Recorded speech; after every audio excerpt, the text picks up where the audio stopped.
Ladies and gentlemen, welcome to the World Knowledge Forum 2022.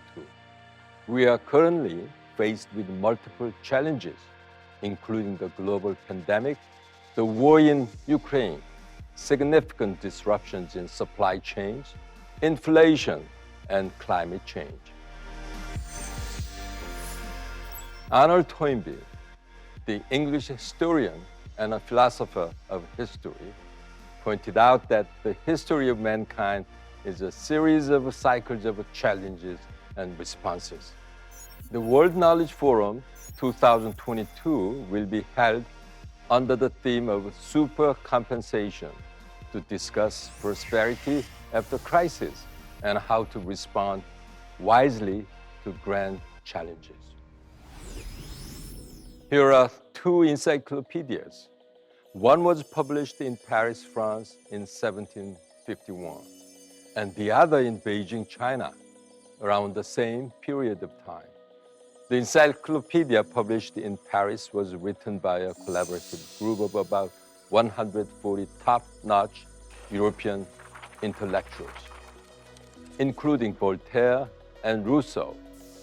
It contains arguments to defend civil liberties and freedom of knowledge against the tyrannical political power. This encyclopedia marked a new milestone in human history as it eventually led to French Revolution and served as a momentum of shaping and spreading liberal democracy throughout the world. The revolution contributed to the rapid development in science and technology and triggered creative destruction. Meanwhile, in Beijing, China, Emperor Qianlong gave the order to compile the Siku Quanshu, or the complete library of the four treasures, during the period of the Qing dynasty. This compilation is one of the largest traditional collections of Chinese literature and writings of all types, embracing the knowledge of the Confucian culture. The dominating content of this encyclopedia, however, is based on the limited knowledge compiled by the emperor's absolute power and Confucian-centered discourse system. It was around that period of time that the Western modern society, based on free market economy, overtook the East. Freedom was regarded as the prerequisite to prosperity.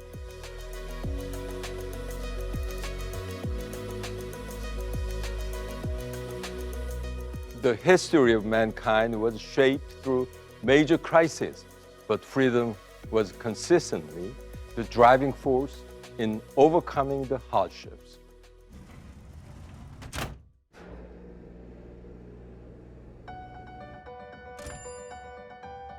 A typical example can be DuPont's achievements after the Great Depression. When scientists and engineers were struggling to find jobs due to the Great Depression, DuPont made an aggressive recruiting effort and hired them as research personnel. Chemist Wallace Carothers, who moved from Harvard University to DuPont's lab, worked with these researchers and invented the world's first stretched synthetic fiber, nylon. With this as a momentum, DuPont, which used to be a gunpowder company, grew into one of the world's leading chemical firms. DuPont accumulated competitiveness during the Great Depression, and after the economic recession, the company was at another level, making remarkable performances.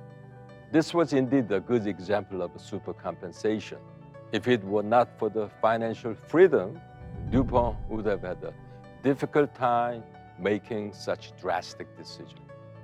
The numerous inventions that were made in the 1930s served as a stepping stone for America's economic development. The US economy was securing its capacity for supercompensation during the period around that Great Depression. And freedom was the major engine. On June 5th, 1947, during the Marshall speech addressed by U.S. Secretary of State George Marshall at Harvard University's commencement ceremony, the U.S. program to provide aid to post-war Europe was presented. He announced that our policy is directed not against any country or doctrine, but against hunger, poverty, desperation, and chaos. This was the famous European Recovery Program, more commonly known as the Marshall Plan. The Marshall Plan was enacted in 1948 and provided aid to Western Europe following the devastation of World War II. Western Europe's growth rate recorded about 40% within 3 years and achieved supercompensation.